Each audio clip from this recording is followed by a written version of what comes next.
Graça e paz, meus irmãos. Bom estar na casa do Senhor, né? O discipulado também, o pessoal que vai para o discipulado, né? Nós temos o irmão Spencer, nós temos sim, o pessoal que vai fazer o discipulado, que vai se batizar. Talvez só tenha chegado nosso irmão. Isso, mas está tranquilo. Vamos começar com o nosso irmão. Amém.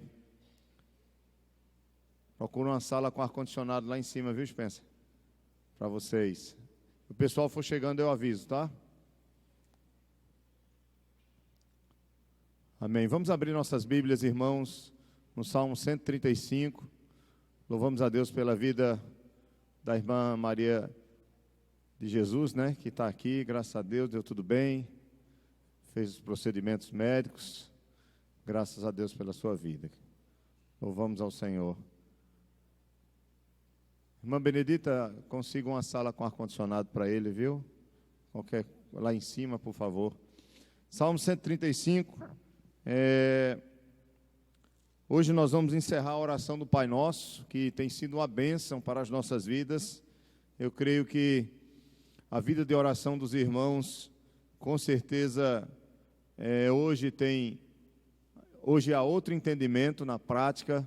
Você vê a oração do Pai Nosso com muito mais profundidade, com muito mais riqueza para a nossa vida espiritual, naquilo que Jesus tem nos ensinado nela. Mas eu quero ler o texto base de hoje, que é o Salmo 135, já que hoje nós vamos encerrar a oração do Pai Nosso com a última frase, que é a frase na qual Jesus encerra essa oração, glorificando a grandeza e a majestade do nosso Deus. Salmo 135 é um salmo bem conhecido. Aleluia, louvai o nome do Senhor, louvai os servos do Senhor, vós que assistis na casa do Senhor, nos átrios da casa do nosso Deus. Louvai o Senhor, porque o Senhor é bom. Cantai louvores ao seu nome, porque é agradável. Pois o Senhor escolheu para si a Jacó e a Israel para a sua possessão. Com efeito, eu sei que o Senhor é grande e que o nosso Deus está acima de todos os deuses. Tudo quanto aprouve ao Senhor, Ele o fez, nos céus e na terra, no mar e em todos os abismos. Faz subir as nuvens dos confins da terra, faz os relâmpagos para a chuva, faz sair o vento dos seus reservatórios. Foi ele quem feriu os primogênitos no Egito, tanto dos homens como dos animais, ou das alimárias. Quem no meio de ti, o Egito, ó Egito, operou sinais e prodígios contra Faraó e todos os seus servos. Quem feriu muitas nações e tirou a vida a poderosos reis. A Seom, rei dos amorreus, e a Og, rei de Bazã, e a todos os reinos de Canaã, cujas terras deu em herança a Israel, seu povo. O teu nome, Senhor, subsiste para sempre. A tua memória, Senhor, passará de geração a geração, ou em geração. Pois o Senhor julga o seu povo e se compadece dos seus servos. Os ídolos das nações são prata e ouro, obra das mãos dos homens. Tem boca e não falam, tem olhos e não veem, tem ouvidos e não ouvem, pois não há alento de vida em sua boca. Como eles se tornam os que os fazem, e todos os que neles confiam. Casa de Israel, bendizei ao Senhor. Casa de Arão, bendizei ao Senhor. Casa de Levi, bendizei ao Senhor. Vós que temeis ao Senhor, bendizei ao Senhor. Desde Sião, bendito seja o Senhor, que habita em Jerusalém. Aleluia. Amém. Graças a Deus. Vamos orar, irmãos.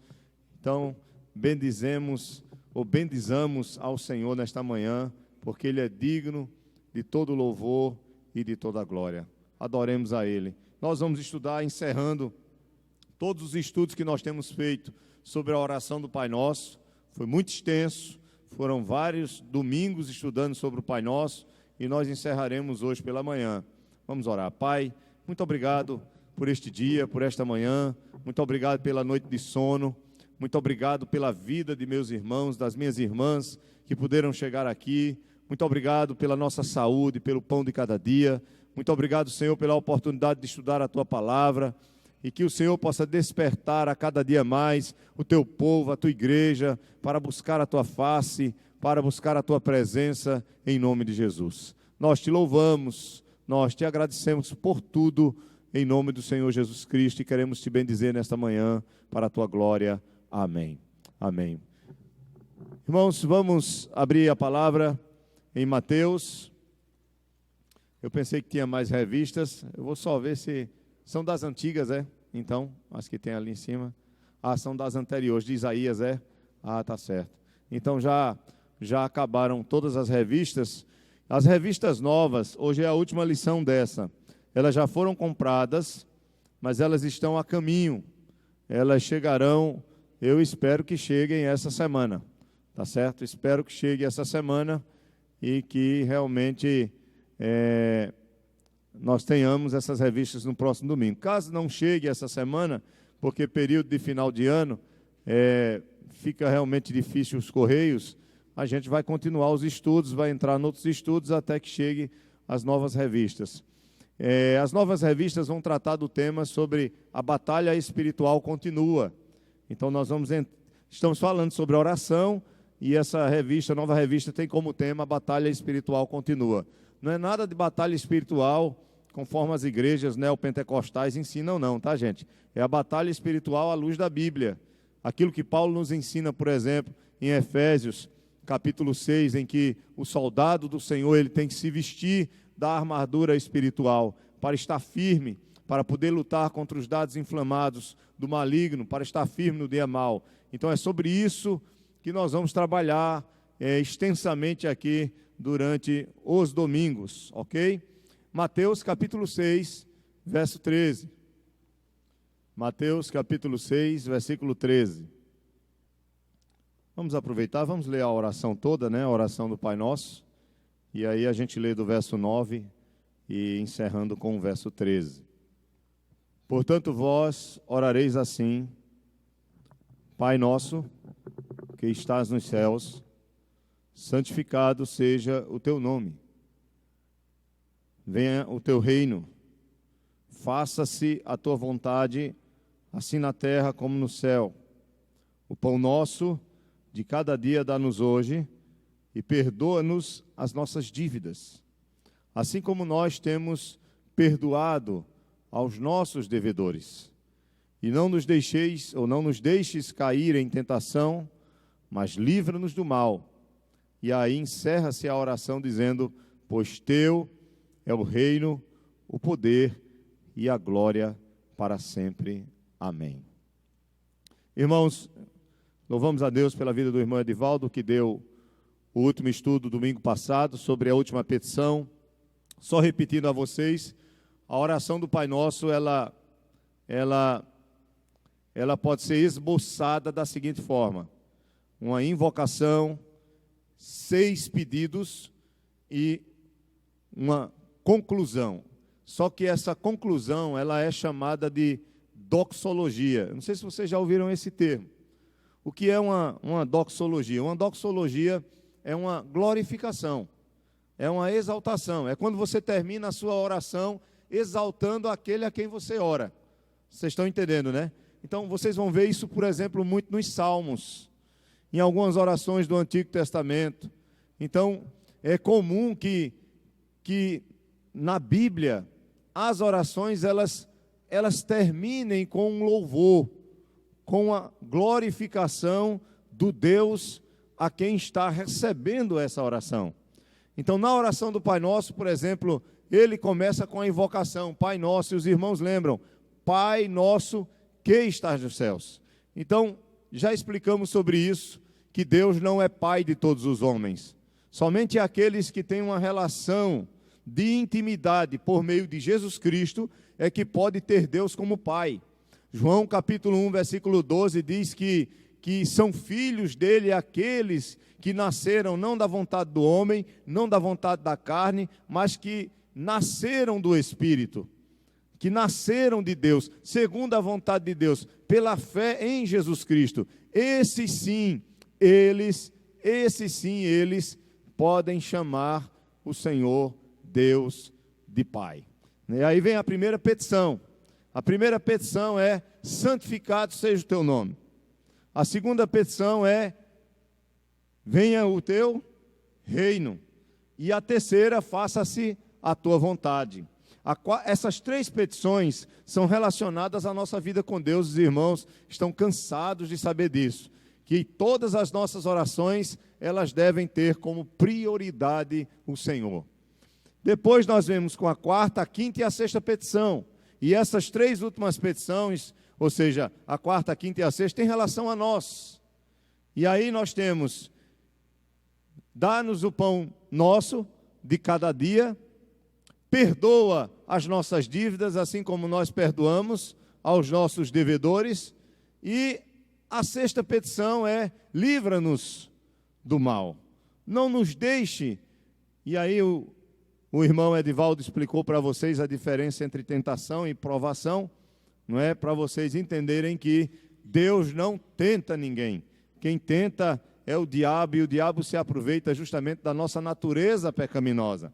Agora, Deus permite que nós nos encontremos em situações de dificuldades para nos provar e, através dessas situações, nos fazer crescer espiritualmente.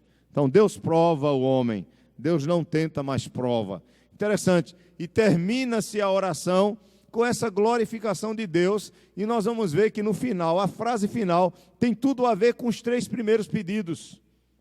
Você vai ver que nessa doxologia, no final da oração, quando ele diz: pois teu é o reino, o poder e a glória para sempre, Jesus está relacionando ao começo da oração. Então a oração começa com Deus e termina com Deus. A oração começa com a exaltação a Deus e termina com a exaltação a Deus. Começa com: santificado seja o teu nome, e termina dizendo: pois teu é o reino, o poder e a glória para sempre. Amém. Então, veja, ela começa e termina. E eu ouvi o testemunho de algumas pessoas que conversaram comigo durante esse tempo, esse período, 3 meses, né, que a gente está estudando sobre esse assunto, afirmando que realmente a visão que elas têm da oração do Pai Nosso hoje é totalmente diferente. Porque nós aprendemos, né, no catolicismo, que a oração do Pai Nosso é repetir apenas aquelas palavras, sem nem entender o que você está falando. Então você repetia porque achava que repetindo aquela oração, de alguma forma você era abençoada. E nós vamos ver que Jesus não está nos ensinando isso.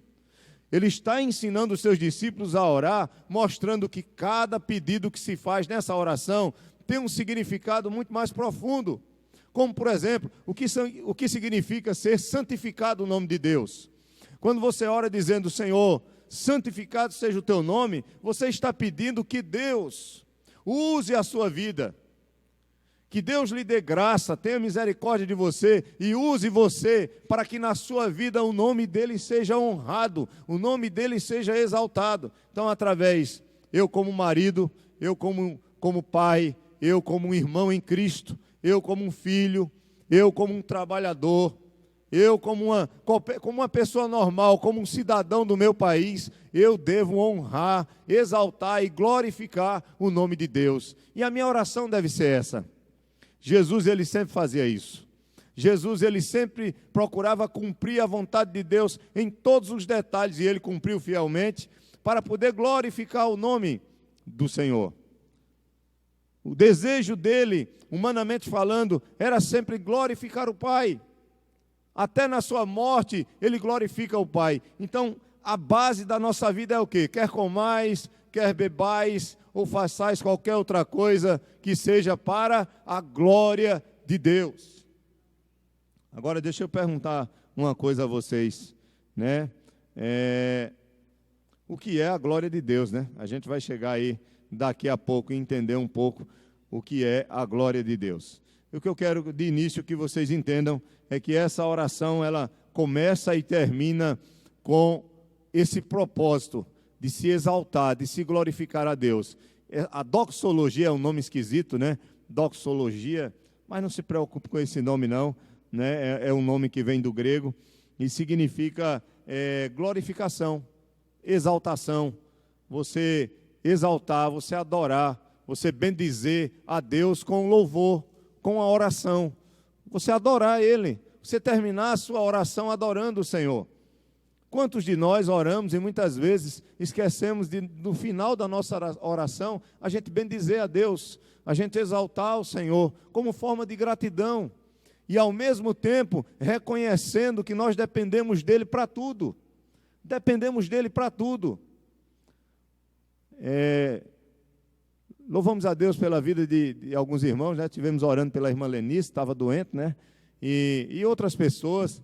Estivemos orando pelo André, o irmão do pastor G.I., está se recuperando, né? A biópsia do tumor que foi tirado do cérebro dele não é câncer. Então, não somente essa questão de cura, porque isso são coisas que Deus tem sua maneira de agir, porque Deus também pode não curar nossas enfermidades se Ele não quiser, e mesmo assim Ele usará todas as coisas para a sua glória. Nós sabemos que Jesus Cristo, Ele disse que no mundo nós teríamos o quê? Muitas aflições, mas nós precisamos, irmãos, quando nós estamos em comunhão com Deus, nós conseguimos enxergar a bondade, a misericórdia, a graça de Deus em nossas vidas de uma forma maravilhosa. Não há espaço no nosso coração para murmúrio, não há espaço para ingratidão, porque nós nos sentimos imerecedores de tudo que Ele nos dá, e começamos a ver que tudo que Deus nos dá ainda é muito mais do que nós precisamos, do que nós merecemos. Vocês estão lembrados do povo de Israel? Vocês estão lembrados que teve povo mais abençoado no Antigo Testamento do que o povo de Israel? Você olha para o povo de Israel, aí Deus se revela àquele povo. O povo era escravo, o povo estava sofrendo na mão dos egípcios, Deus permitindo isso para que aquele povo fosse tratado. Aí de repente Deus, dentro dos seus planos já estabelecidos, eu digo de repente só por uma questão de didática, né? No momento certo da história, porque Deus já tinha planejado tudo isso. Aí no momento certo Deus levanta o libertador, Moisés. Aí há todos aqueles milagres e o povo contemplando os milagres. O povo sai atravessando um pedaço do Mar Vermelho pequeno, curto, uma parte mais curta, mais fácil de passar, mas que de todo jeito há um milagre. Se passasse ali andando era impossível, mesmo sendo um pedaço curto. Vocês conhecem, se você for passar aqui você pode até passar quando a água está baixa aqui na Praia do Amor, né? Tem a Praia do Amor, Ilha do Amor, você consegue atravessar de um lado para outro. Mas se a maré subir um pouquinho, já morreu muita gente afogado ali, né? É claro, mas eu estou só fazendo uma comparação só para vocês entenderem. Quando o povo de Israel atravessou o Mar Vermelho, a Bíblia diz que eles atravessaram de pé enxuto, né? A terra estava seca, não havia água, a água não estava na canela, não estava no joelho, não estava na cintura.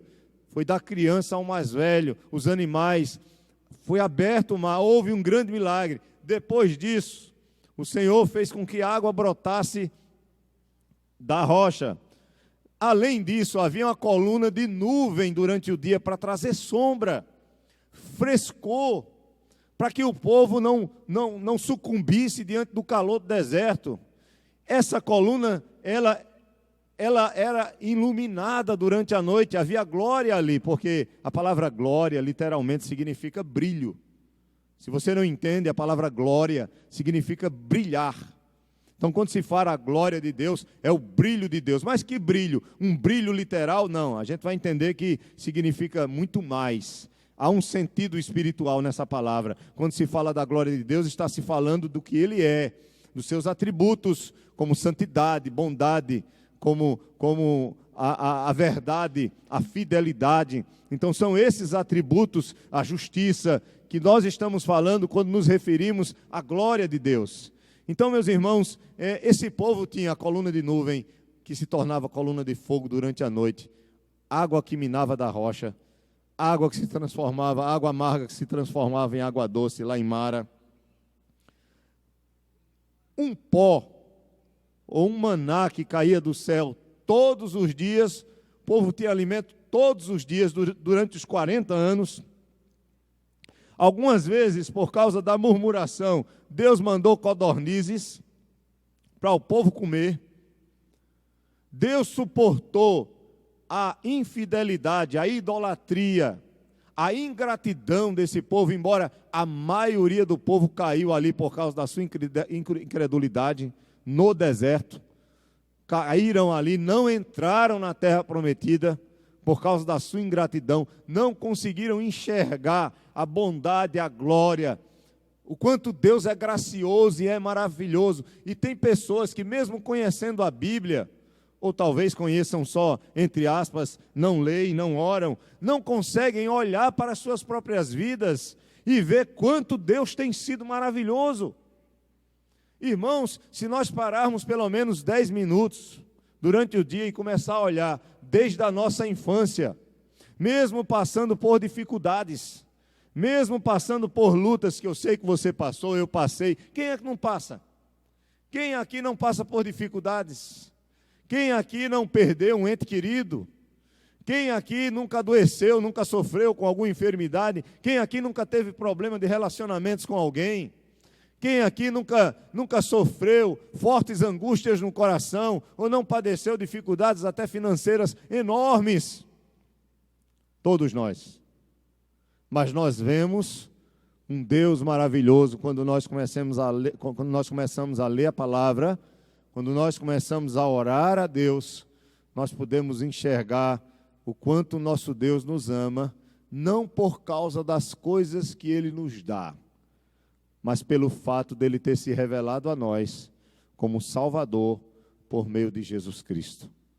Pelo fato dele ter nos dado o perdão dos nossos pecados, de ter nos feito conhecê-lo como nosso Salvador, de fazer com que nós entendamos que nós somos pecadores e merecemos o juízo eterno, mas que ele enviou o seu Filho para morrer pelos nossos pecados e dar a sua vida por nós. E aí, quando nós começamos a olhar para isso, nós vamos ver que todas as outras coisas que Ele nos dá, não se compara com a nossa salvação, e mesmo assim Ele nos dá, mesmo assim Ele cuida das menores coisas das nossas vidas, mesmo assim Ele cuida de nós, mesmo assim Ele nos favorece, Ele nos abençoa de forma tremenda. Os irmãos estão entendendo, né? O que a gente está querendo dizer. Então, nessa oração do Pai Nosso, terminando como: pois teu é o reino, o poder e a glória, nós vamos ver que o final da oração, ela termina como o seu começo. A glória de Deus, a exaltação de Deus, deve ser o principal propósito das nossas orações. O que é que Jesus quer dizer com isso? Que a oração é mais do que pedir. E nós precisamos compreender que orar não é só pedir, mas orar é buscar um relacionamento íntimo com Deus. Orar é buscar um relacionamento de intimidade, no qual nós podemos ter um Deus como um Pai que nos consola nos momentos mais difíceis que nós passamos. Não só que nos dá as coisas em termos materiais, porque isso é o de menos, mas aquele Deus que vai confortar nosso coração quando nós estamos angustiados, aquele Deus que nós sabemos que vai perdoar nossos pecados quando nos encontramos tristes por termos quebrado a sua lei, por termos ferido a sua santidade. Então, no seu texto aí, por favor, na página, quem tiver sem revista não tem problema, fique com sua Bíblia aberta em Mateus capítulo 6, verso 13. E o primeiro ponto é a integridade da doxologia do Pai Nosso. A integridade da doxologia do Pai Nosso. Na Bíblia de vocês, no verso 13, na parte B, tem: pois teu é o reino, o poder e a glória para sempre. Amém. Está entre colchetes ou não? A sua não está não, né? Tem muitas Bíblias que não está entre colchetes. Alguma tem colchetes? Tem, né? A maioria, né? Tem colchetes, né? Eu já expliquei a vocês por isso. Tem alguém que não sabe o porquê? Pastor, por que na minha Bíblia tem colchetes ou por que outras Bíblias não têm? Quem aqui não estava no dia da explicação? Os irmãos sabem? Em algumas Bíblias, o final da oração, pois teu é o reino, tá? No verso 13, o poder e a glória para sempre, amém. Está entre colchetes, pelo fato de que essa frase final de conclusão da oração do Pai Nosso, ela não se encontra em alguns manuscritos originais, enquanto outros manuscritos trazem. Por exemplo, mais de 2.000 manuscritos trazem esse final. Então não há por que a gente se preocupar em que... Pode vir, Matânia. Não há por que a gente se preocupar em que esse texto não faça parte dos textos originais, pelo fato de que alguns manuscritos têm ele, outros manuscritos não têm ele, porque ele cabe muito bem dentro da oração, ele não está fora de contexto. E aqui o autor, ele vai nos dar algumas razões. A primeira, ele vai dizer o seguinte, que esse finalzinho da oração do Pai Nosso, pois teu é o reino, o poder e a glória para sempre, amém. Primeiro, proporciona um complemento adequado à sexta petição. A sexta petição. Vocês estão entendendo? Esse final, pois teu é o reino, o poder e a glória, proporciona o final adequado a essa sexta petição. Por quê? Porque na sexta petição, lembrem-se, o que é que diz a sexta petição aí no verso 13? E não nos deixes cair em tentação, mas livra-nos do mal. O mal aqui é o maligno mesmo. Livra-nos do mal. Aí o autor, ele vai dizer o seguinte, na sexta petição, Jesus ensinou seus discípulos a suplicarem que o Pai os proteja do tentador, que é Satanás. Por ocasião da tentação no deserto da Judéia, Satanás fez a seguinte promessa falsa a Jesus. Abram a Bíblia de vocês em Lucas 4, versos 6 e 7. Lucas 4, versos 6 e 7. Alguém pode ler? Lucas capítulo 4, verso 6 e verso 7. Amém. Interessante, né? Ficou bonito o coral aí, viu? Os dois com a voz forte aí, fica maravilha, hein? Então, a promessa de Satanás a Cristo era que Satanás tinha poder para lhe dar o quê? O reino. Se me prostrares, se prostrares diante de mim, ou se você prostrado me adorar, se prostrares diante de mim, eu te darei. Não é isso que diz o texto? Lucas 4, ele oferece, né? E primeiro ele está reivindicando, né? Satanás, ele está reivindicando para si o reino, o poder e a glória. E ele tenta oferecer esse poder, esse reino e essa glória a Jesus, se Jesus prostrado adorar. Só que é interessante, no final da oração do Pai Nosso, Jesus deixa bem claro que não há outro que tenha o reino, o poder e a glória a não ser o próprio Deus. Satanás quis reivindicar, ser dono, ter poder, ter reino e ter glória. E ofereceu isso a Cristo. Tanto que a resposta de Cristo qual foi, irmãos? Ao Senhor teu Deus adorarás e só a Ele darás culto.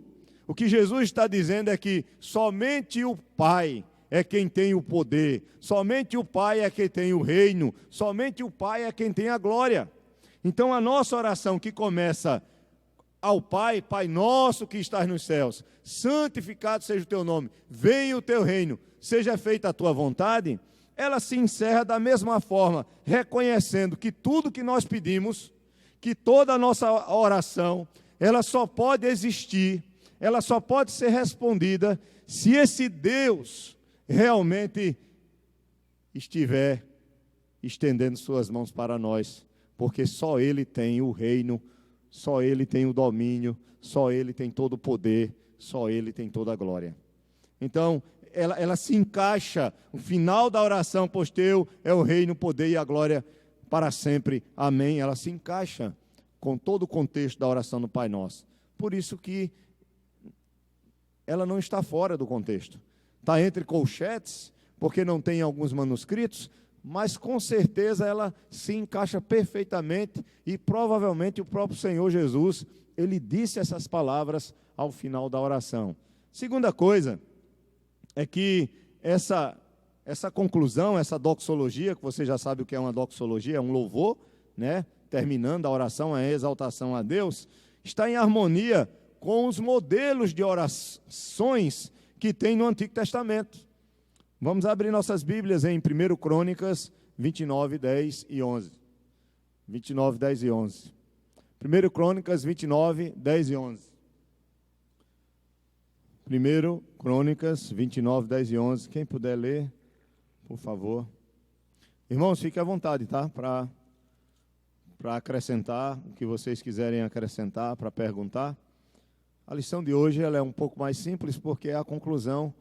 A gente já passou por toda a oração do Pai Nosso, né? E foi uma grande bênção. Alguém pode ler 1 Crônicas? Amém. Olha quem estava orando, irmãos. Era o homem mais poderoso de Israel. Era o rei Davi. O homem mais poderoso de Israel. O homem mais rico. O homem que poderia dizer quem deveria viver ou não. O homem que poderia ter o que quisesse. Até a mulher do próximo ele tomou quando ele quis tomar. Vocês lembram disso muito bem. E ainda mandou matar o marido dela. Vocês lembram dessa história? E Deus pesou a mão de forma muito grande sobre a vida dele. O camarada, ele tinha tudo. Podia tudo. Mas olha a oração dele, que foi lida pelo nosso irmão.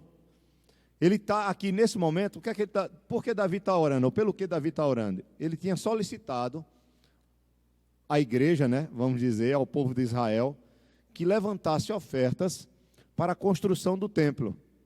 Ele queria construir um templo ao Senhor. Mas Deus tinha dito a ele que ele não iria construir o templo, porque ele era um homem o quê? Sanguinário, com as mãos cheias de sangue. Ou seja, você foi um guerreiro. Você foi um homem usado para... Deus usou Davi e seu exército para derramar juízo sobre as nações que estavam ao seu redor por causa de seus pecados. Quando vocês veem Deus ordenando Israel para invadir algum lugar, matar um povo, é juízo, irmãos. Deus usa quem Ele quer para punir aqueles que merecem ser punidos. Era juízo do Senhor.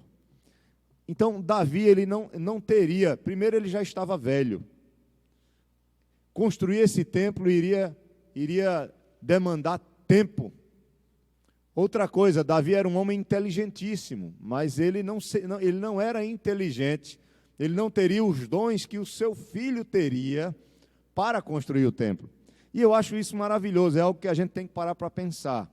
Não existe ninguém na obra do Senhor que seja insubstituível. Não existe ninguém na obra do Senhor que tenha todos os dons. Não existe ninguém na obra do Senhor que não precise do outro. Não existe ninguém na obra do Senhor, na igreja do Senhor, que diga, eu sou o cara, só vai se for comigo. Isso não existe. Isso é claro nos textos do Novo Testamento, isso é claro no próprio ministério de Jesus, que o próprio Jesus chamou os discípulos para estarem com ele e fez a obra com esses discípulos e preparou esses discípulos, cada um diferente do outro, para continuar o evangelho, a pregação do evangelho. E aqui Deus disse a Davi, não vai ser você. Você pode sim levantar as ofertas, você vai levantar o dinheiro, você vai levantar o material para construir o templo, mas você não vai construir. Quem vai construir vai ser seu filho. E é interessante que quando Salomão vai orar, Deus se revela a Salomão e diz, pede o que você quiser. E aí Salomão diz, me dê sabedoria, para eu poder guiar esse povo. Aí Deus diz, eu vou te dar sabedoria, mas pelo que tu pediste, eu não vou te dar somente sabedoria. Eu vou te dar sabedoria, eu vou te dar poder, eu vou te dar muito mais do que isso. Infelizmente, ele se perdeu, né, ainda, mas provavelmente se arrependeu de seus pecados e morreu no Senhor. Eu não creio de forma alguma que a queda de Salomão lhe levou para o inferno. Com certeza Salomão, pela experiência dele com Deus, ele pode sim, e por que não, né? Ele faz parte do rol, né, dos homens que foram usados por Deus. Muitos caíram. Davi caiu, Salomão caiu, Sansão caiu. E esses homens, na verdade, eles tinham um propósito maravilhoso dentro do plano da redenção. Mas, não entrando nessa área, que é uma área um pouco mais difícil, eu queria dizer a vocês que é Salomão que vai construir. E Davi aqui, ele recebe as ofertas. Se fosse nessas igrejas mercenárias que tem hoje, né, na vida, quanto mais oferta entrasse, mais oferta eles iriam querer, né? Aí você vê a diferença de um homem de Deus aqui, né? Quando as ofertas chegam no que é suficiente, que é que ele diz ao povo? Tá bom, gente. Não é isso? Tá bom. Então, paremos aqui. Vocês já deram o suficiente. E aí ele vai orar agora agradecendo a Deus. E nessa oração ele reconhece o quê? Que Deus é quem tem o poder, que Deus é quem tem a riqueza, que Deus é quem é dono de todas as coisas e é quem está favorecendo o povo a fazer aquilo que o povo queria fazer. Pelo que Davi louvou ao Senhor, olha aí, louvou ao Senhor perante a congregação toda e disse: Bendito és tu, Senhor, Deus de Israel, nosso Pai, de eternidade em eternidade.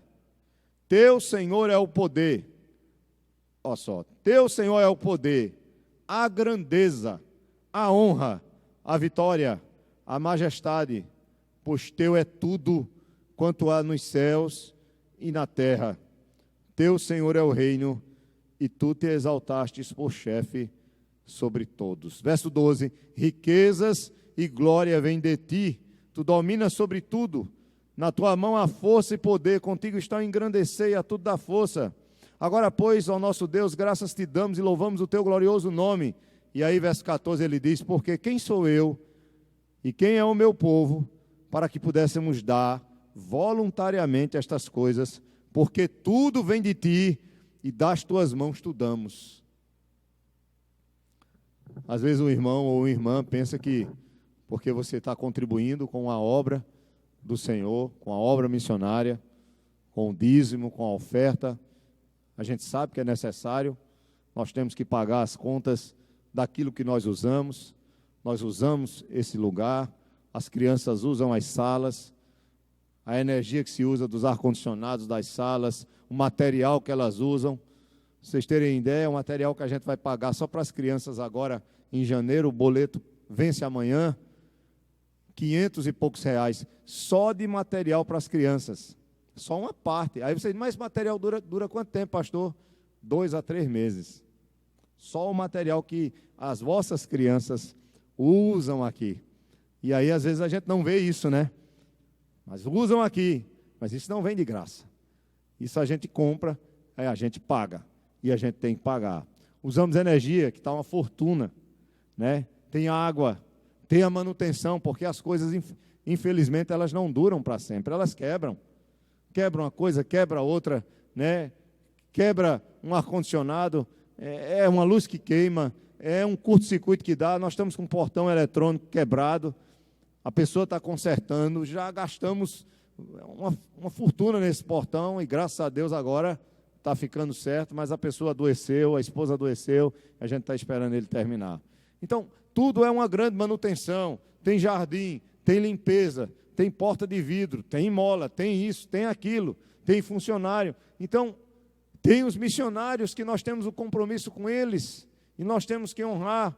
Aí nós pensamos às vezes, não sou eu que estou fazendo. Mas olha o que Davi diz aqui no versículo 14. Quem sou eu? De 1 Crônicas 29. Quem era Davi, hein? Para ele dizer quem sou eu. Quem sou eu? E quem é meu povo? Para que pudéssemos dar voluntariamente essas coisas. Veja, voluntariamente. Ninguém é forçado a nada, a dar nada. Ninguém faz barganha com Deus. Não existe isso, eu vou dar para eu receber, eu vou dar porque eu quero que Deus me abençoe, eu vou dar R$1 de oferta porque eu quero que Deus me dê 100 lá na frente. Você está jogando seu dinheiro fora, porque a palavra de Deus diz que deve dar primeiro com alegria, o que tiver proposto no coração e tem que ser voluntário. Pois não, irmão Edivaldo? Sim. Sim, sim. Isso. Pode ler, 2 Samuel. É porque eu não lembrava do texto. Isso. Isso. Isso. O templo. Pronto, está claro. Pode ler, meu irmão. Muito bom, isso mesmo. Roboão. Amém. Isso. Glória a Deus. Obrigado pelo texto. Está correto. Correto. Salomão já está, desde antes de nascer, era um eleito, né? E nós fomos levar ao pé da palavra, era um eleito. E como um eleito, ele iria, é claro, ele poderia cair, mas a misericórdia do Senhor iria alcançá-lo. Iria alcançá-lo e iria restaurá-lo. Isso não quer dizer que o fato de nós estarmos na presença de Deus e sabermos que o Senhor nos escolheu, nos dá o direito, como Paulo vai dizer, né? Porque a graça superabundou, né, sobre o pecado, onde o pecado abundou, eu agora vou pecar por causa disso. Não, porque o verdadeiro crente, ele não se alegra com o pecado, ele não é mais escravo do pecado. E no caso de Salomão, infelizmente, né, a queda dele foi o fato dele, não foi a quantidade de mulheres em si, porque, entenda o que eu estou dizendo, tá? Pelo amor de Deus, eu não estou defendendo a poligamia, em hipótese alguma. O que eu estou querendo dizer é que foi pecado, foi. Que Deus aceitava, não. Mas naquela época, quanto mais mulheres o rei tivesse, mais poder ele tinha. Quanto maior fosse o harém dele. Vocês estão pensando que Salomão dormia com aquelas mulheres? De jeito nenhum, ele nunca tinha mulher daquelas que ele nem via. Entendam isso.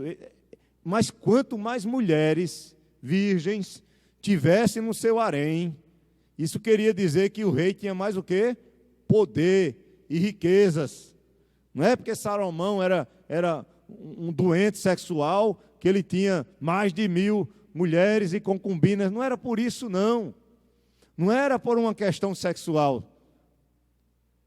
Poderia até ser também. Mas é uma questão de poder. O rei, quanto mais poderoso, maior o seu harém.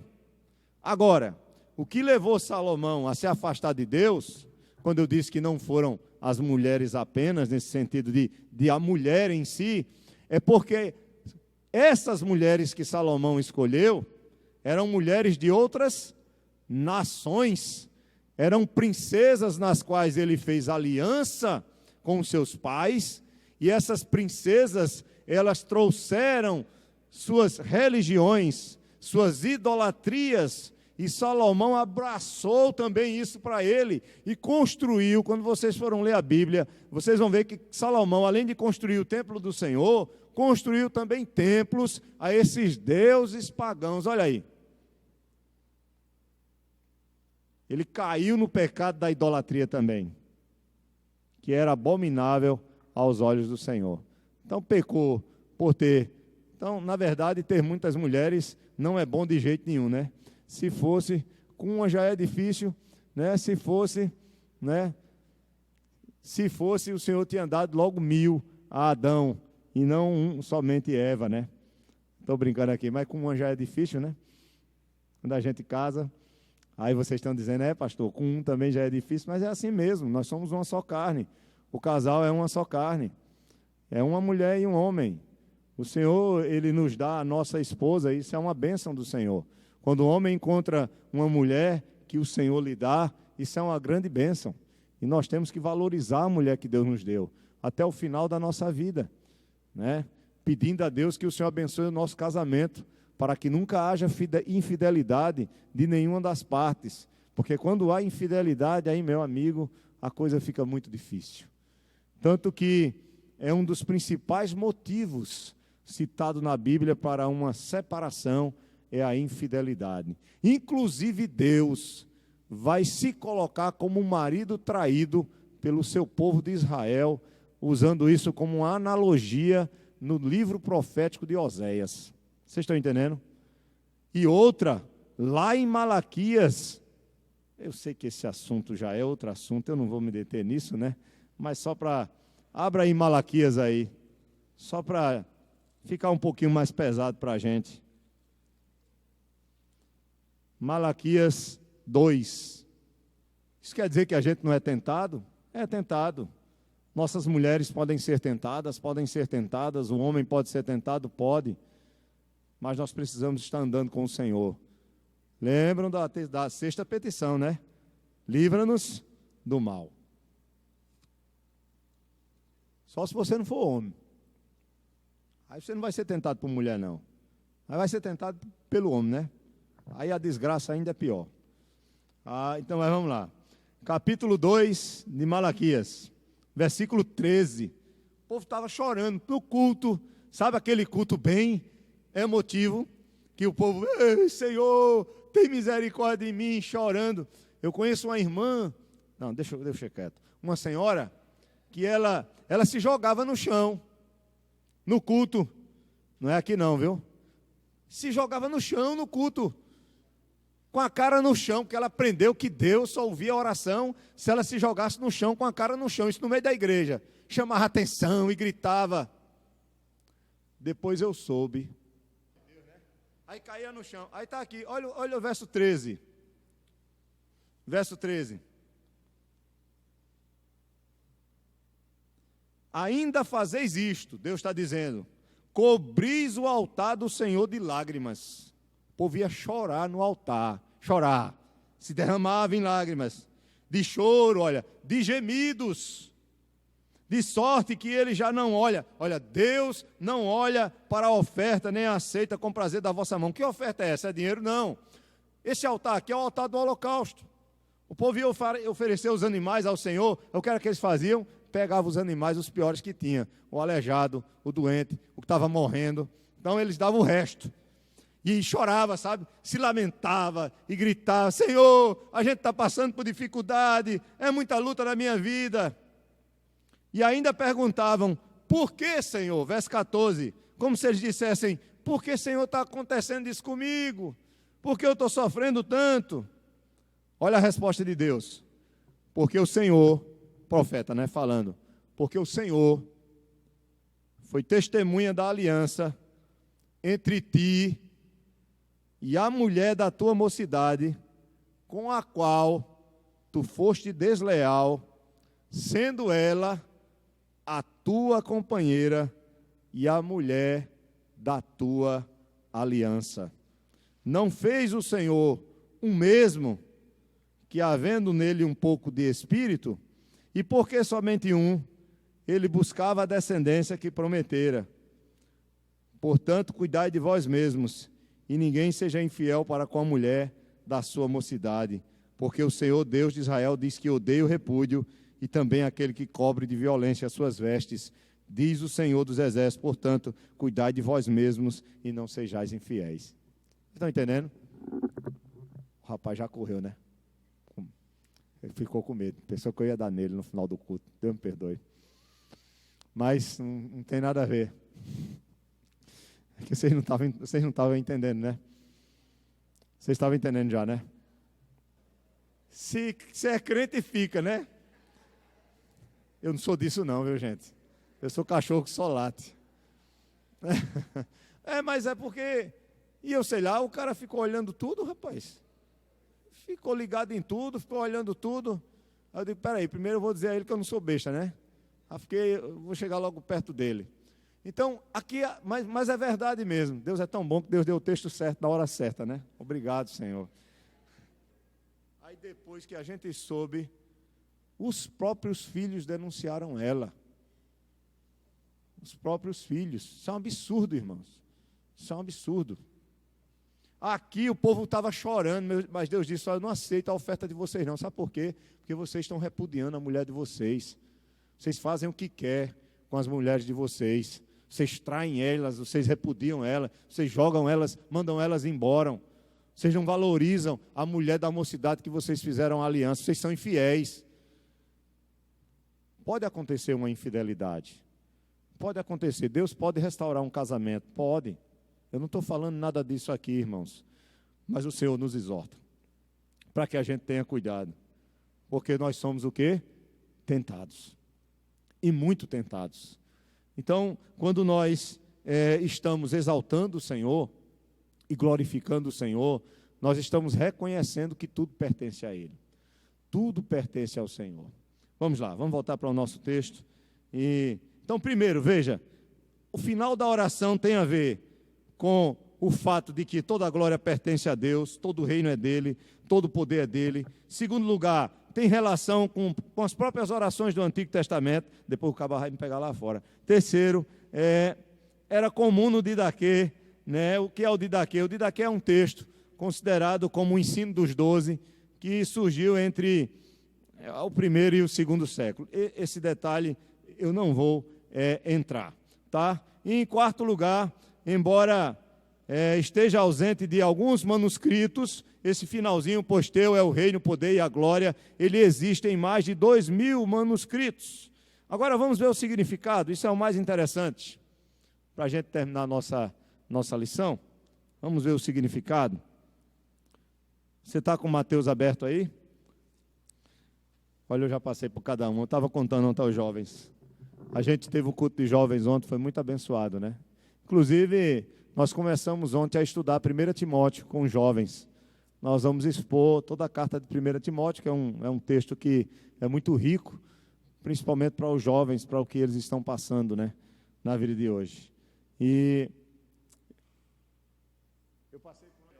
Não diz que um remédio para um doido não é outro doido. Então, são coisas assim absurdas, irmãos, que a gente vê, que a gente precisa segurar. A gente precisa segurar, porque senão a coisa vira bagunça. Naquela época tinha mais isso, né? Hoje, graças a Deus, está mais quieto, né? Mas já apareceu cada coisa na igreja que... Eu contei a história do bujão a vocês aqui? Da história do bujão, né? De uma senhora que vinha aqui, ela disse toda vez faltava gás no bujão dela, e não, o fogão dela estava quebrado. Eu disse, a gente vai ajeitar seu fogão. Mas não tem gás. A gente vai lhe dar um bujão de gás. Mas não tem feira. Vamos dar uma feira. Deu feira, consertou o fogão e botou o bujão de gás cheio. Deu pouco, e ela disse, eu sou missionária e tal, e eu já sabia que não era, né? Que essa história não cola. A pessoa diz isso, a gente já sabe. E aí, chegou, sumiu da igreja, depois que o bujão encheu. E a feira e o fogão foi consertado, ela não era mais missionária nem nada. Só veio nesse dia.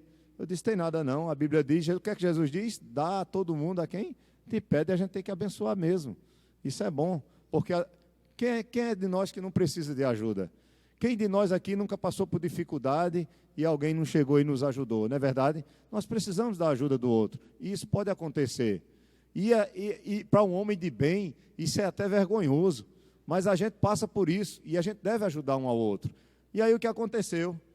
Aí ela veio outra vez, sumiu. Aí de repente ela veio e disse, pastor, meu gás secou de novo. Eu digo, e a senhora só vem quando seu gás seca, é?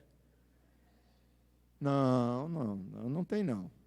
A senhora tem que ter compromisso com Deus. Quando a senhora começar a vir para a igreja demonstrar que é uma crente, que está buscando ao Senhor, eu não faço questão de lhe ajudar. Mas não vai ter nada para o seu gás, não. Ela sumiu. Passou uns 2 anos. Aí, certo dia, eu estava aqui, aí eu fui mudando com o tempo, né? O cabelo foi caindo, a barba foi crescendo. Eu fui mudando, porque antes eu tinha o cabelo, o topete, né? Não tinha barba, era mais novo. Então, tudo bem. Mais magro. Aí, o que aconteceu? Eu só vi aquela cabecinha ali na porta, ó. Era ela. Eu estava aqui, iniciar o culto. Ela botou a cabecinha na porta. Aí tinha uma irmã ali na porta. Ela fez, quem é que está ali? É o pastor Adriano. Aí a irmã disse, ela fez, vixe, vamos embora, vou correr. Mas nunca ela veio. Olha, irmãos, não é por nada. É porque a gente sofre com isso.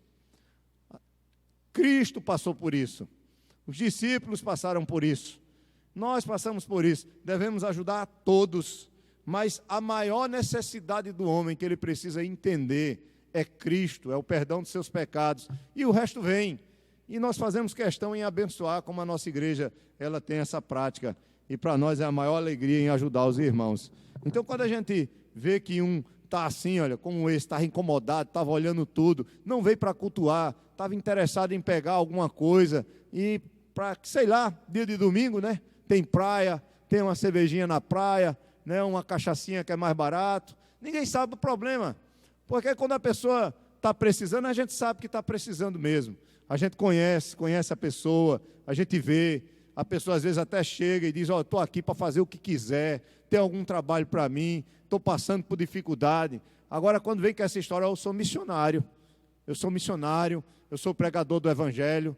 Tinha uma vez que me encontrou lá no Banco do Bradesco, entregando folhetinho, é um carequinha, entregando folhetinho. Aí chegou para mim e disse, rapaz, estou entregando folheto até agora, eu não tenho o que almoçar. Eu digo, pois não, você vai almoçar agora, toma o dinheiro para você almoçar. Aí Deus é tão bom que no mesmo dia, não tinha dado tempo de eu ir almoçar em casa, aí eu vim com o Daniele para almoçar aqui perto do Betos, onde tem um lugarzinho do lado, mais simples. Quando eu estou saindo, está o irmão lá, ele não me conheceu, me deu um folhetinho, disse, irmão, eu ainda não almocei. Tem um dinheirinho para o meu almoço? Eu digo, deu vontade na minha mente, diz, meu filho, come quantos pratos, meu filho? Aí, veio só na minha mente, eu não falei. Eu disse, não, tem não. Aí deu pouco tempo, ela apareceu aqui, com o folhetinho, pastor, eu estou aqui com o folhetinho. Eu digo, nunca mais vem aqui com folheto não, viu? Vai evangelizar lá fora. Aqui já é uma igreja de crente, aqui já tem crente. Você não tem que trazer folheto para cá não. O que é que você quer com os folhetos aqui? Vai entregar o folheto lá fora. Não, mas por que não sei o que? Eu digo, não. Você é de que igreja? Eu sou da igreja tal, de Deus. Eu digo, então vá lá na sua igreja e peça para a sua igreja cooperar com você. Porque a sua igreja não está cooperando com você. Você veio entregar folheto aqui? Espera aí, meu irmão, a gente já é crente. Então, aí, ó, também sumiu. É assim mesmo. A gente tem limite, né, gente? A gente tem que chegar e frear, igual a Jesus, que tirou o chicote e às vezes teve que derrubar a mesa. Mas eu estou melhorando, viu, gente? Graças a Deus. Vamos lá. Significado da doxologia. Primeiro, prestem atenção aí em Mateus. Me perdoe, viu, gente? As digressões, as saídas do texto, do assunto. Mas vamos lá. A oração do Pai Nosso. Como é que começa o Pai Nosso? Santificado seja. Como é que termina?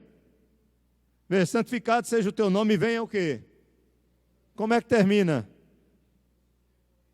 Pois teu é o reino. Olha a segunda petição. Santificado seja o teu nome. Primeira, a segunda, venha o teu reino.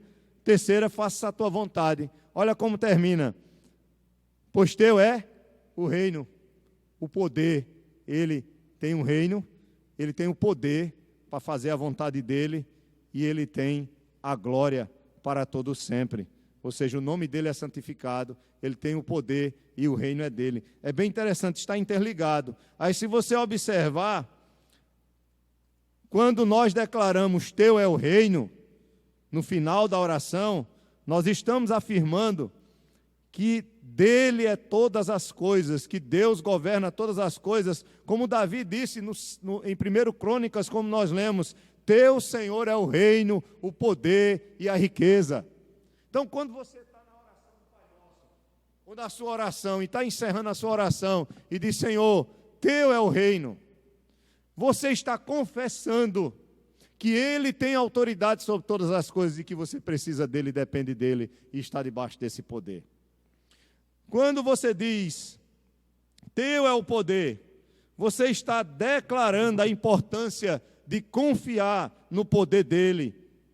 E me diga uma coisa, quando na sua oração você diz, Deus, teu é o poder, a minha pergunta é, existe alguma dificuldade para Ele responder às suas orações? Quando nós estamos dizendo teu é o poder, nós estamos confessando que acreditamos que Ele ouve nossas orações e que Ele pode respondê-las, não importa qual seja a dificuldade. Quando Jesus está nos ensinando isso, entenda que Ele é o Rei sobre todas as coisas. Entendam quando vocês estiverem orando que Ele tem todo o poder. Orem nessa perspectiva, orem com essa visão. Quando vocês forem orar, lembrem-se que Ele tem todo o poder, que Ele é o Todo-Poderoso. O que é que diz o salmista no Salmo 147, verso 5, parte A? Grande é o Senhor nosso, grande é o Senhor nosso e muito poderoso. O que é que diz Judas 24, que Ele é poderoso para nos guardar de tropeços e para nos apresentar com exultação, imaculados diante da sua glória. Amém. E último, lembre-se, quando nós dizemos, ou quando nós afirmamos, teu é o reino, nós estamos confessando que cremos que toda autoridade, que todo governo está nas mãos dele. Quando nós confessamos e afirmamos no final das nossas orações, teu é o poder, nós estamos, irmãos, dizendo que ele é aquele que pode responder nossas orações. E outra, como diz Efésios, pode fazer muito mais do que pedimos e pensamos. E último, quando nós afirmamos, tua é a glória, aleluia, tua é a glória, nós estamos afirmando que ele é moralmente santo e perfeito para responder às nossas petições. Eu sirvo a um Deus que é santo. Eu sirvo a um Deus que não mente. Eu sirvo a um Deus que é fiel e que não me abandona. Eu sirvo a um Deus que é glorioso, ou seja, aí foi aquela pergunta que eu tinha feito no começo. O que é a glória de Deus? É justamente o esplendor de seus atributos. É a expressão do que Ele é. Por isso que quando Filipe, perguntou, Senhor, a Jesus, mostra-nos o Pai. Jesus disse, quem me vê a mim, vê o Pai. Por quê? Porque todos os atributos de Deus, bondade, santidade, amor, justiça, verdade, era visto em quem? Em Cristo. Então a glória de Deus, o brilho majestoso de quem é o Senhor, é visto na pessoa de Jesus. É por isso que Paulo vai dizer, ele é a imagem do Deus invisível. Então, meus irmãos, quando nós estamos dizendo, pois teu é o reino, o poder e a glória, nós estamos nos submetendo totalmente a esse Deus maravilhoso que ouve as nossas orações e que tem compaixão de nós. E aí Jesus encerra dizendo amém, e o amém é uma confirmação de que, como diz o nosso texto, estamos plenamente certos de que Deus nos responderá da melhor forma. Quando você ora e coloca nas mãos dele, quando você confia, você sabe que ele vai responder da melhor forma. Não é verdade? Se você está doente e pede ao Senhor cura, deixa nas mãos dele. Ele vai te responder da melhor forma. Ele sabe o que é melhor. É muito bom descansar no Senhor. Como eu disse aos irmãos, eu tinha uma fobia muito grande de avião. Aí até um ponto que eu cheguei, eu disse, Senhor, eu estou indo contra tudo o que eu tenho aprendido na palavra. Porque eu sei que eu irei como o Senhor já determinou. Eu vou morrer como o Senhor já determinou. Então eu não tenho por que ter fobia de avião. Porque se o Senhor quiser me levar num avião, o Senhor vai tirar a fobia de mim, vai me botar no avião e vai me levar nele. E se eu tiver medo e não quiser viajar de avião, pode ser que um avião caia na minha cabeça. Não é verdade? Vocês sabiam que isso aconteceu com um camarada bem famoso, lá nos Estados Unidos, um cantor, ele não viajava de avião de jeito nenhum.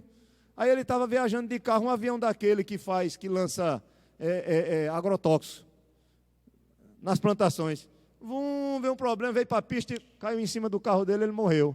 Morreu de avião, queda de avião. Isso é verdade. Vocês estão entendendo? Nós vamos partir no dia determinado do Senhor. Meu pai não teve uma doença. Quer dizer, teve ainda tuberculose, porque ele bebia, não se alimentava bem, ficou curado. Morreu com 60 e poucos anos. Meu tio abriu o coração, parece que mais de uma vez, tirou apêndice, tirou vesícula, morre, não morre. O velhinho vai fazer quase 90 anos hoje, está vivo. É Deus quem diz a hora que nós vamos. Então nós temos que orar e descansar nas mãos de quem? Do Senhor. Está com um problema financeiro, descansa no Senhor, faça a sua parte, mas descanse nele. Façamos o que ele nos ensina na palavra e descansemos naquilo que ele há de fazer, porque ele é fiel. Às vezes a gente está com uma dor de cabeça, por exemplo, eu às vezes, quando acontece um problema, eu sou muito perfeccionista, aí acontece um problema que eu quero resolver logo. Quem é perfeccionista é assim, né? Quando tem uma coisa que não está certa, você quer resolver logo. Você quer resolver as coisas, mas você não pode resolver tudo. Deixa o tempo passar. Você não está orando? Nosso Deus é aquele que teu é o reino, o poder e a glória. Amém. Descansa nele. Quer ver uma coisa que incomoda a gente? São nossos filhos. Principalmente quando eles não estão caminhando no caminho do Senhor. Isso dói no coração de qualquer pai. Eu acho que isso é uma das piores coisas da vida. Eu oro pelas minhas filhas todos os dias. Mas eu sei que não depende só de mim. Eu tento dar o meu exemplo, eu tento fazer a minha parte. Mas quem é que converte o coração? É o Senhor. E é difícil, né? As mães aqui que têm filhos que estão fora sabem quanto sofrem. Mas confiem no Senhor. Vocês estão orando? Confiem no Senhor. Deus é fiel. Você está desempregado? Continue lutando, orando, deixando nas mãos de Deus. Deus vai lhe ajudar. Deus é fiel. Deus, Ele cuida de nós. Em qualquer outra área. No casamento, a gente tem que zelar pelo casamento, tem que fazer o que está na palavra, tem que ser humilde, tem que pedir perdão, tem que perdoar, tem que orar para Deus nos ajudar a mudar o nosso caráter, a nossa maneira de ser. Então eu concluo, irmãos, aqui com o que é usado do texto do reverendo Robério Azevedo, dizendo: quando sofrermos por causa da iniquidade humana, clamemos ao Pai dizendo: teu é o reino, o poder e a glória para sempre. Quando observarmos a corrupção no mundo e a falta de integridade, até mesmo no meio da igreja, levantemos nossos olhos para Deus e digamos: teu é o reino, o poder e a glória para sempre. Quando virmos a igreja visível, que é essa igreja que a gente vê, espalhada na terra, sendo influenciada pelo mundo e não influenciando, ainda assim confiantemente digamos: teu é o reino, o poder e a glória para sempre. Quando choramos diante de Deus pela perseguição injusta e por sofrermos com a maquinação dos homens, em lágrimas oremos a Deus, dizendo: teu é o reino, o poder e a glória para sempre. Quando sofrermos com meio a um vendaval de doenças, problemas familiares, desemprego ou em lutas contra pecados que tenazmente nos assediam, oremos confiando na autoridade do Pai, confessando: teu é o reino, o poder e a glória para sempre. Amém. Amém? Que você hoje, na sua oração, confesse ao Senhor, o adorando, dizendo: teu, Senhor, é o reino, o poder e a glória para sempre. Amém? Que Deus nos abençoe pela sua santa palavra, em nome de Jesus.